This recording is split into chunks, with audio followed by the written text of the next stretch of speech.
What is good, guys? It's Rey-Jay back with another video. And in this one, I want to break down what's happening with SPY, Tesla, Nvidia, the QQQ, and a couple of other tickers. I want to break down what's happening with the overall market moving forward, what's happening with the economic calendar, and what you should be watching for as we approach the markets for tomorrow.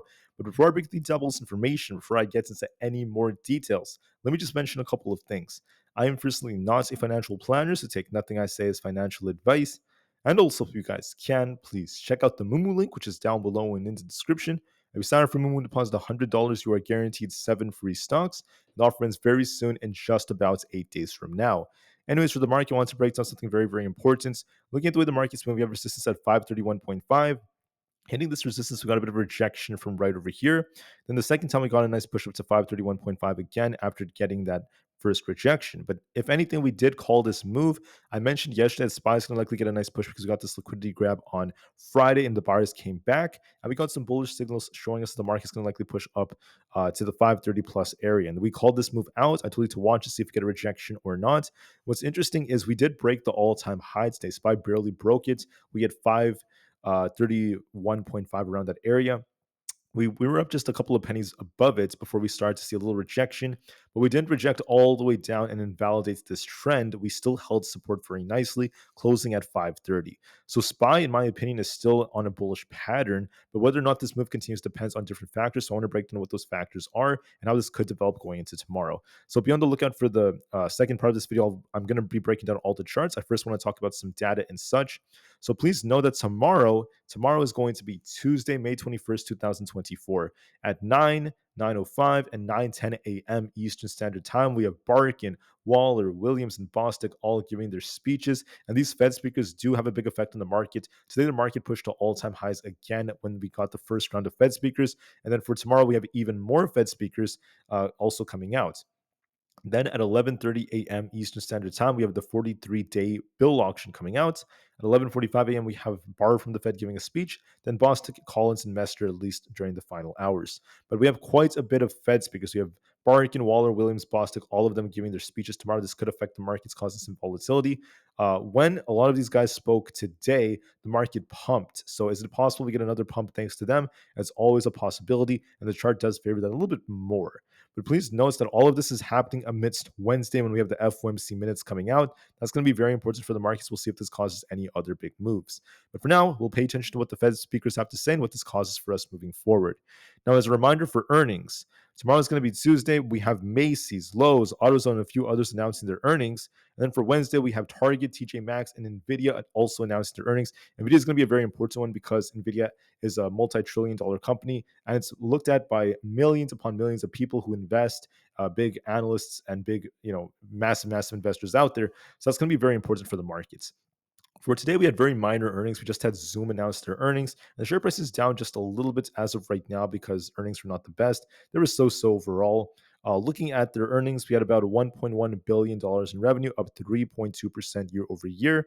And then we also have their enterprise revenue up to about $665 million, which is not bad whatsoever.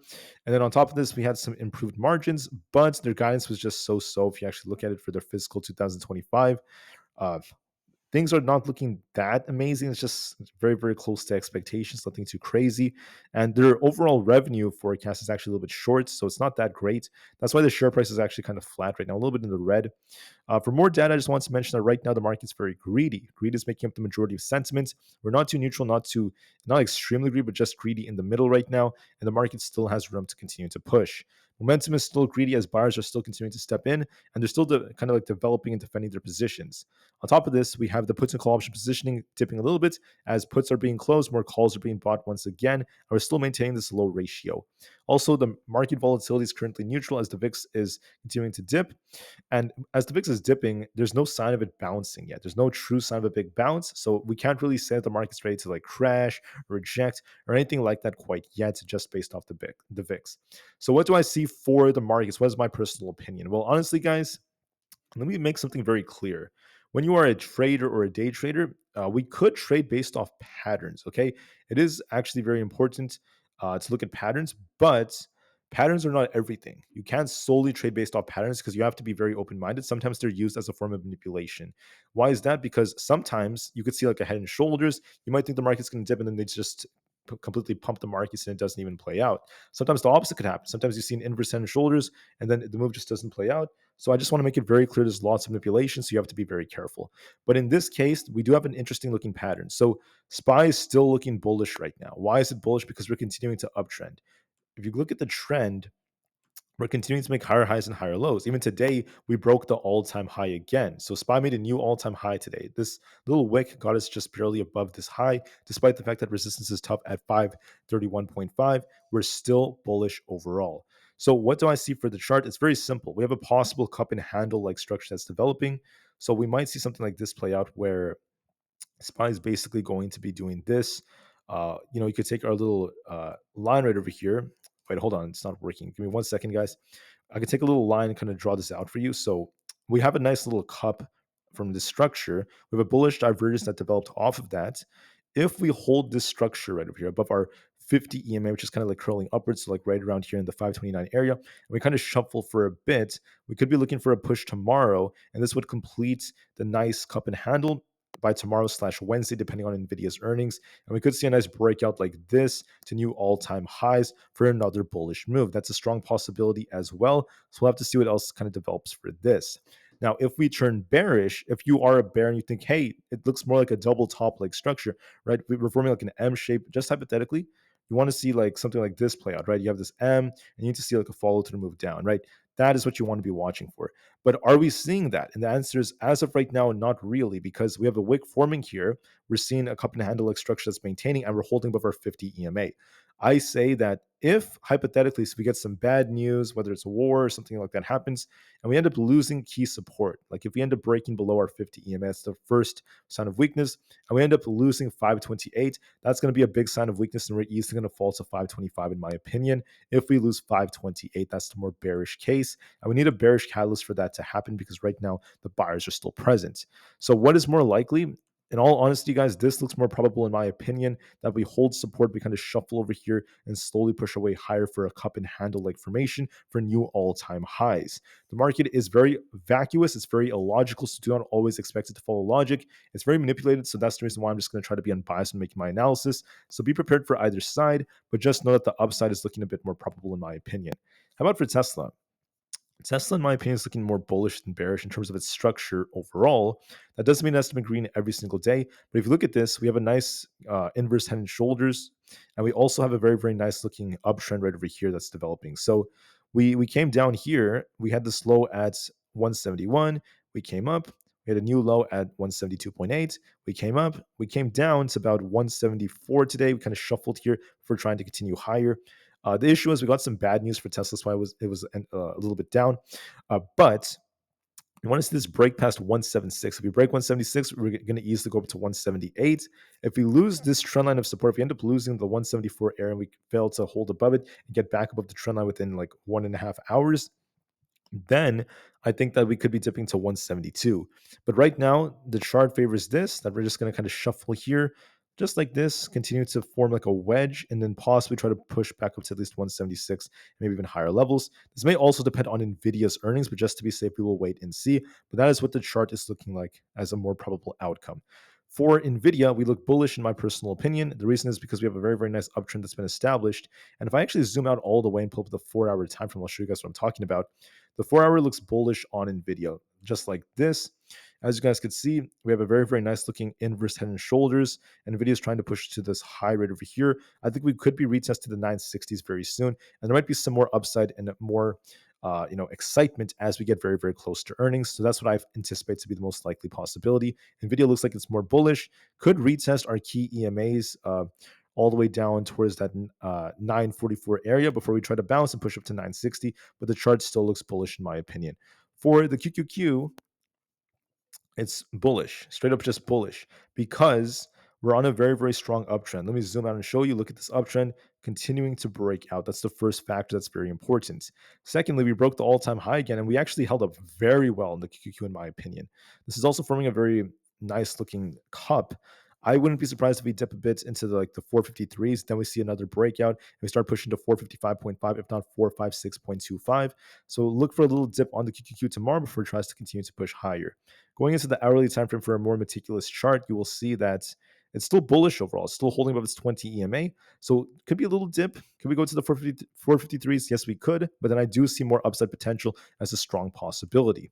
For Apple stock, we're also more bullish than bearish because we had this range right here, 190.5 as resistance and 189.3. What happened? We got a fake drop. This was a liquidity grab down here into the 188, and then we got a big bounce after bullish news came out. So now we have 192 as resistance. We have support currently at 190.5. Could we dip to 190.5 and test this? Yes, we could, but it might bounce, try to continue to go higher into the 192s. The chart looks more bullish, and we're going to be looking for a big move on Wednesday after the market closes based off Nvidia's earnings. But in my opinion, Apple is looking more bullish. I do favor the upside a bit more. So that's going to be very important for how we end up moving. On top of all of this, guys, Apple does have more upside potential. So watch for that. For Bitcoin, I know a lot of people are interested in Bitcoin. Bitcoin's looking bullish to me. I think that I called out 69,000 in my earlier video. Now I see this thing potentially pushing all the way up back up to these highs. 70,000 plus is a strong possibility for Bitcoin. There's a lot of potential as more buyers are kind of returning, and we're starting to see a lot more interest in it. So I do see upside for 70,000 very soon. Looks more bullish to me.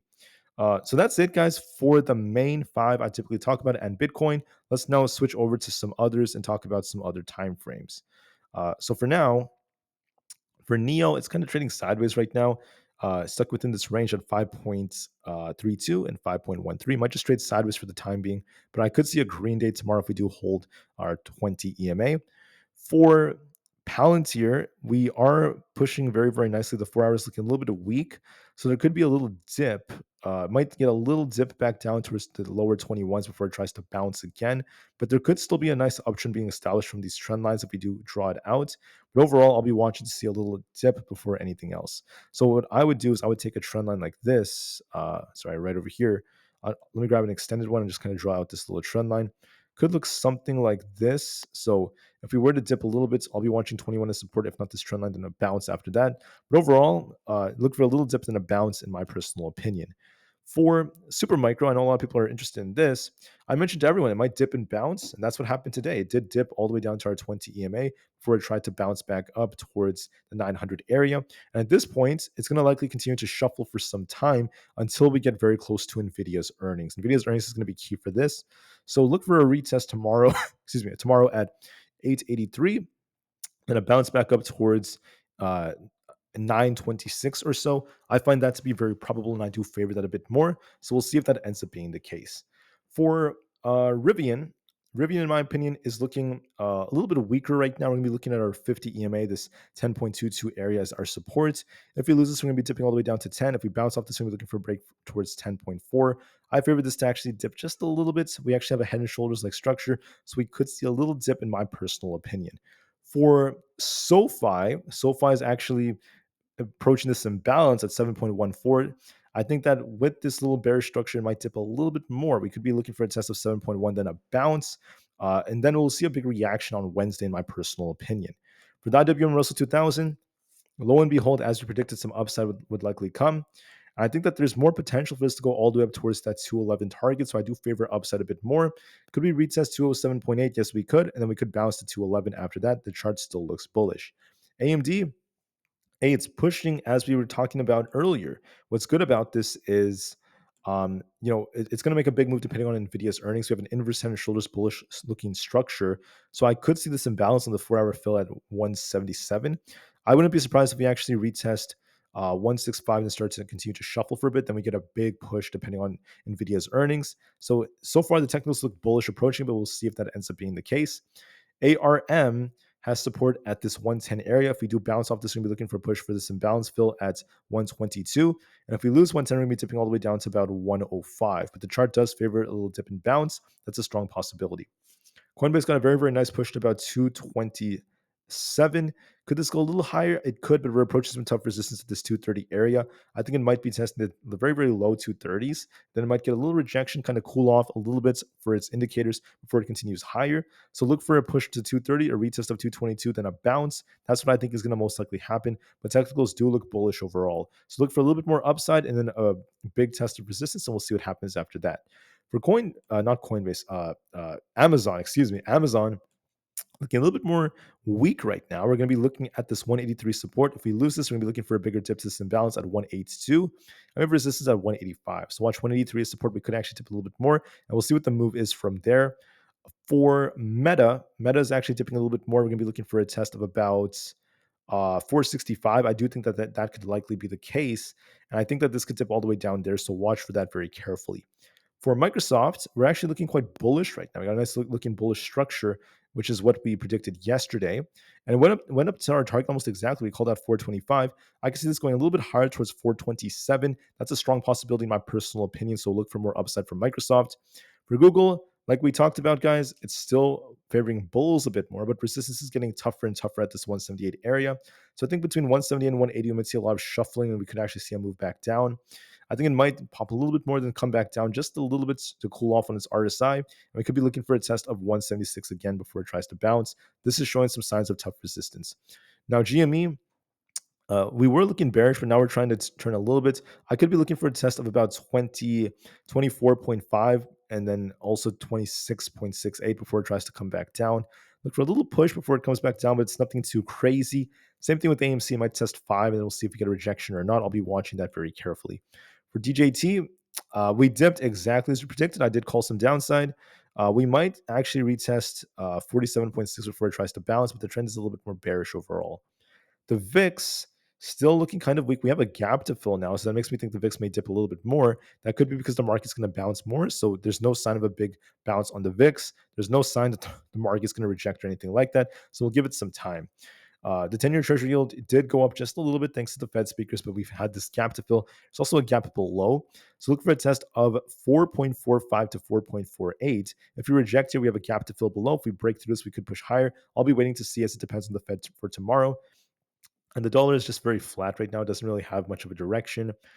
We could push a little bit, hit resistance at 104.8, and we'll see if we get a rejection or not. I'll be watching for that, but look at that very, very carefully. With that being said, I just want to say I really appreciate every single one of you so much for watching this video. As far as SPY goes, technically speaking, we are still in favor of bulls. We're still holding it very nicely, and we have a cup and handle that's developing. But remember, do not solely trade based off patterns. Always look at your levels just to be safe, and look at what the trend is telling you when you look at both smaller and larger time frames. With that being said, nothing I said is financial advice. I hope you guys have an absolutely incredible rest of the day. I'll see you guys very soon tomorrow in the morning before the market ends up opening to give you guys another update on what's happening with the Fed and etc. All right, so I'll see you guys in a little bit over 12 hours for the next time or right before the market opens.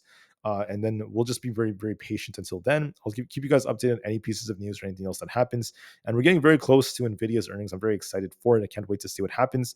So it's going to be very key for the markets. Can't wait to see what happens. And we'll just be very patient until then. Thanks again, guys, and peace out.